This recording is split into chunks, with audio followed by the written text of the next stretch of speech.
Welcome to your deep dive. So, looks like we're diving into the world of relationships today. Lots of material here. Yeah, lots. And, specifically Gary Chapman's The Five Love Languages. It seems like this book has really, resonated with a lot of people. Oh, yeah. And, it's one of those things where, have you ever felt like you were putting in a lot of effort into a relationship, Right. but you just weren't connecting? Yeah. It was almost like you were speaking different languages. Mm-hmm. Mm. And that's exactly, the idea that Chapman kind of explores in this book. It is. We all have these specific ways that we give and receive love, Yeah. and they don't always line up Right. with our partners. And that's where things get interesting, I think. He has some really interesting case studies and examples that illustrate this point. I'm thinking about, for instance, this wife who was frustrated Oh, yeah. because her husband always seemed distracted even when they were on dates. And, come to find out later, they discovered that his love language was quality time. And all those little distractions were actually his way of trying to connect with her. Yeah. In the way that he best understood. So it wasn't that he wasn't interested. Exactly. It was That's just right. he was speaking a different language. He was trying to connect in a way that she wasn't quite picking up on. Exactly. Okay, that's fascinating. So let's break down these five love languages. Sure. And an expert speaker. I'm curious to hear your take as we go through these. Mm-hmm. What is it, about these languages that make them so powerful in shaping, how we relate to each other? Well, I think that it's really fascinating to think about the fact that these languages tap into our deeper needs for validation, security, connection. They're not just about romantic fluff. They're about, our core human needs. Right. And the ways that we, seek to get those needs met. It makes a lot of sense when you put it that way. So, first up is words of affirmation. Mm-hmm. And this one seems pretty straightforward, but I bet there's more to it than just, saying I love you. Absolutely. Words of affirmation are really about feeling appreciated and valued through verbal expressions. So this could be compliments, words of encouragement, even a simple thank you for something that your partner did. And what I find so interesting about this one is that it often speaks to this need for validation, to having your feelings and efforts acknowledged and affirmed. Mm-hmm. And that can be so incredibly powerful in boosting self-esteem and strengthening, that bond between partners. It makes you feel seen, right? Exactly. Yeah. Chapman has this great story about this woman who was trying to get her husband to paint the bedroom. Oh, right.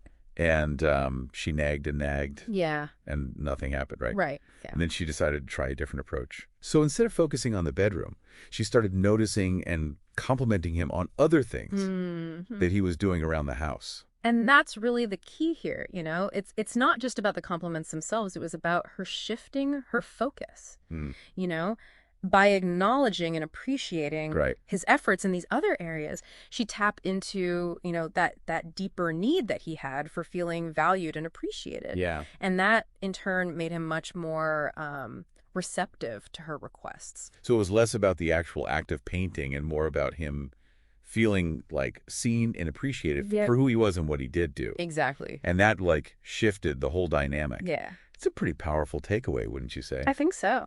Have you seen this dynamic play out in your own work with couples? Oh, absolutely.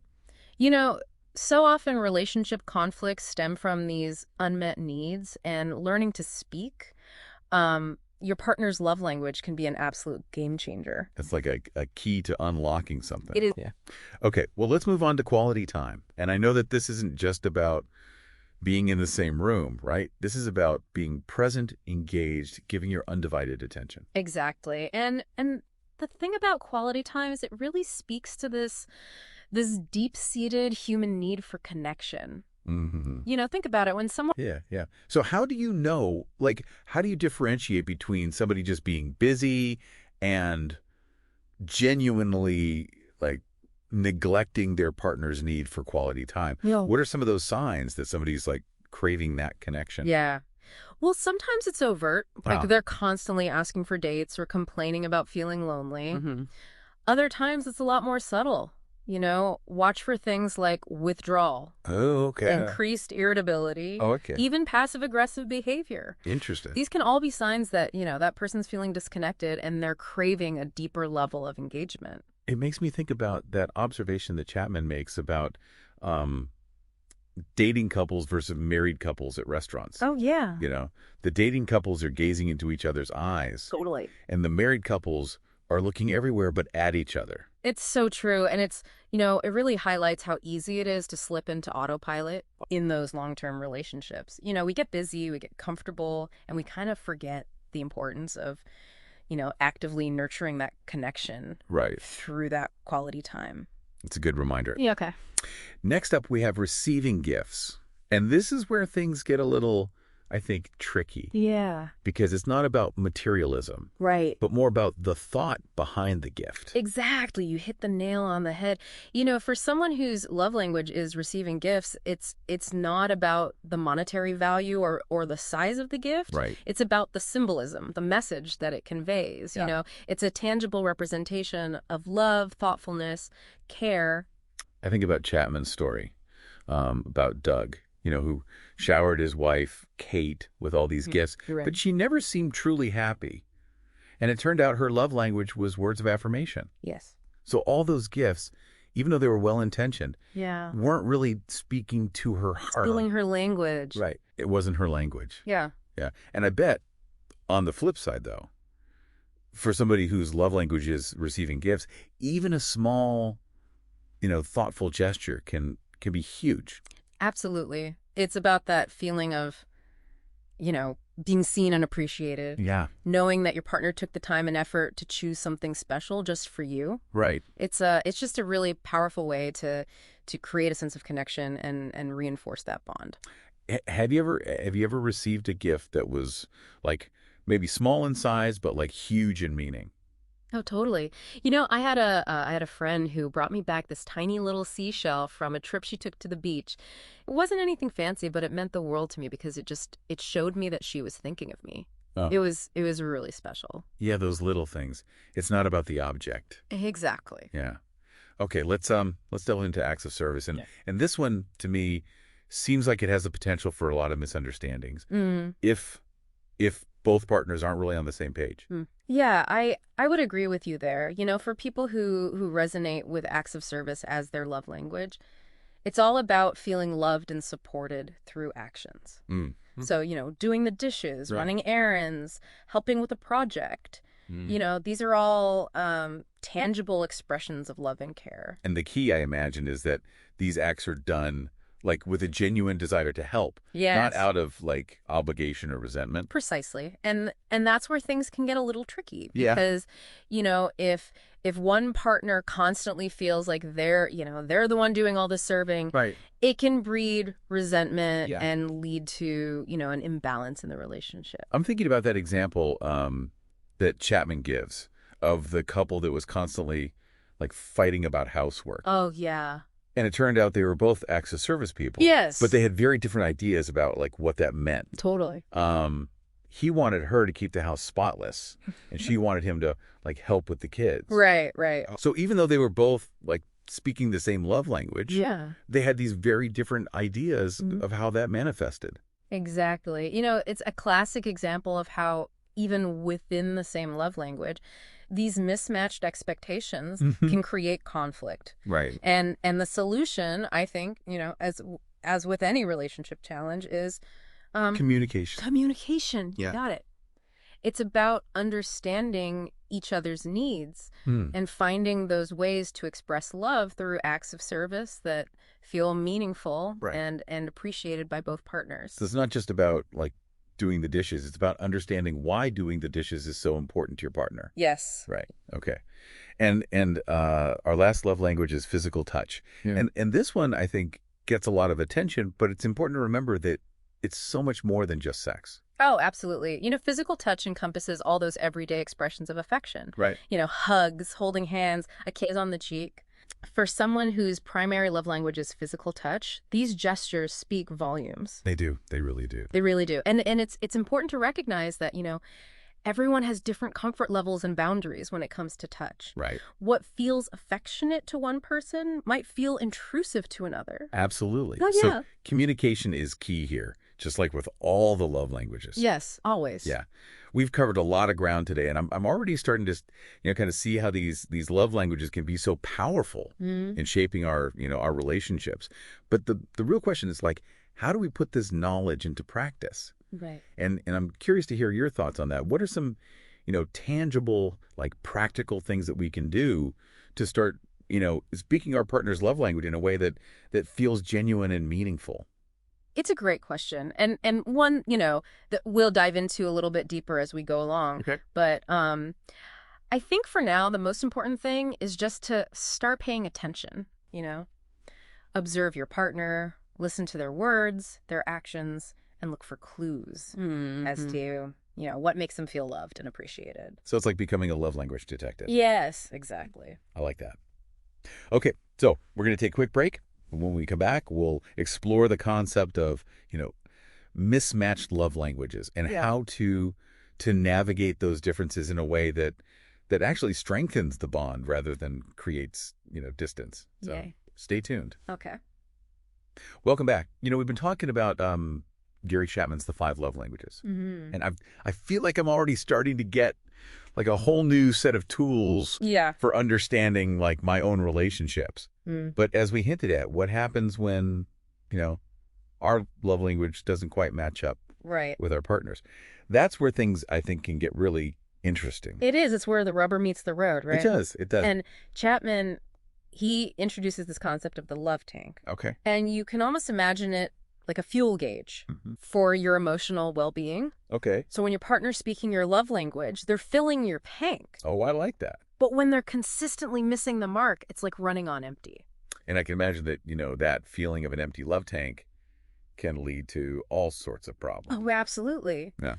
You might start to feel resentful, unappreciated, even, question the viability of the relationship. You know, it's like speaking different languages. You're both trying to communicate, but the message isn't getting through. It's not landing. It's not landing, exactly. Yeah. You get some really compelling examples of this, like that couple who were on the verge of divorce because the husband constantly brought his wife gifts, but she felt more loved when he just like helped out around the house. Right. It's a classic case of, good intentions gone awry. Totally. Yeah. The husband was, genuinely trying to express his love. Yeah. He was just speaking the wrong language. Right. And it wasn't until they discovered that her primary love language was acts of service that they were able to actually start filling each other's love tanks. It's so interesting. So, okay, so let's say you figured out your love language and your partner's love language, and you realize they're different. What's the next step? Do you just kind of throw in the towel and say, like, well, we're doomed?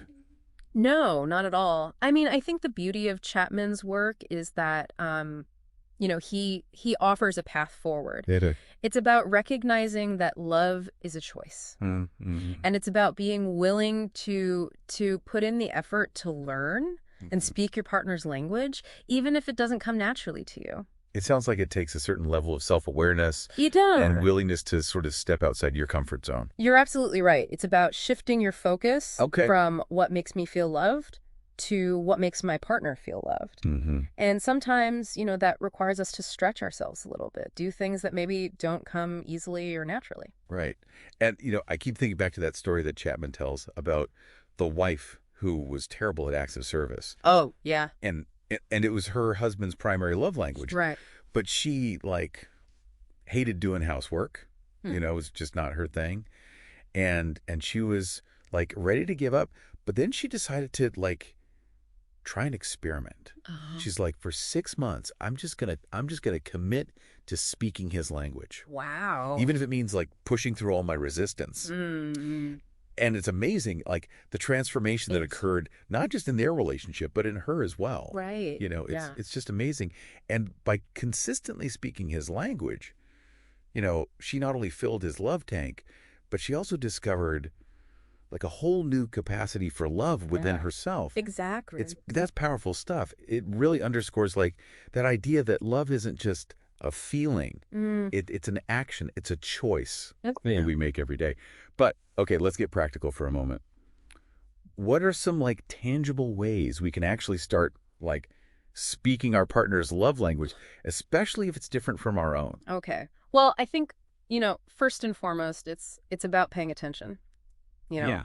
What are those things your partner does or says that, make them feel loved? What are their complaints or criticisms? Yeah. Often those are really big clues as to what's missing. So like if my partner keeps saying, I wish you would spend more time with me, right, that's probably a sign that their love language is quality time. Exactly. They're telling you what they need, even if they're not using, the language of the 5 love languages.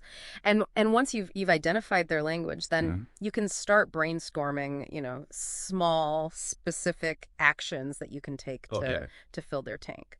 So like for words of affirmation, it might be like leaving a little note or like sending a text message that says like, hey, I'm so proud of you. Exactly. For quality time, it might be scheduling that regular date night. Right. Or simply putting your phone down and giving them your undivided attention for 15 minutes. Right. For receiving gifts, it might be bringing them a cup of coffee in the morning or picking up their favorite magazine from the store. Mm-hmm.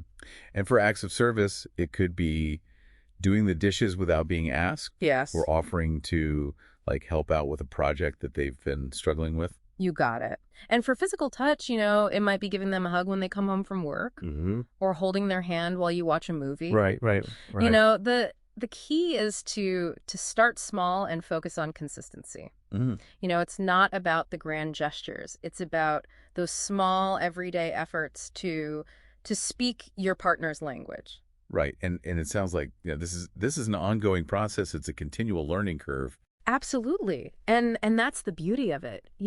As you continue to speak your partner's love language, you'll start to notice those subtle shifts in their behavior, in the way that they respond to you.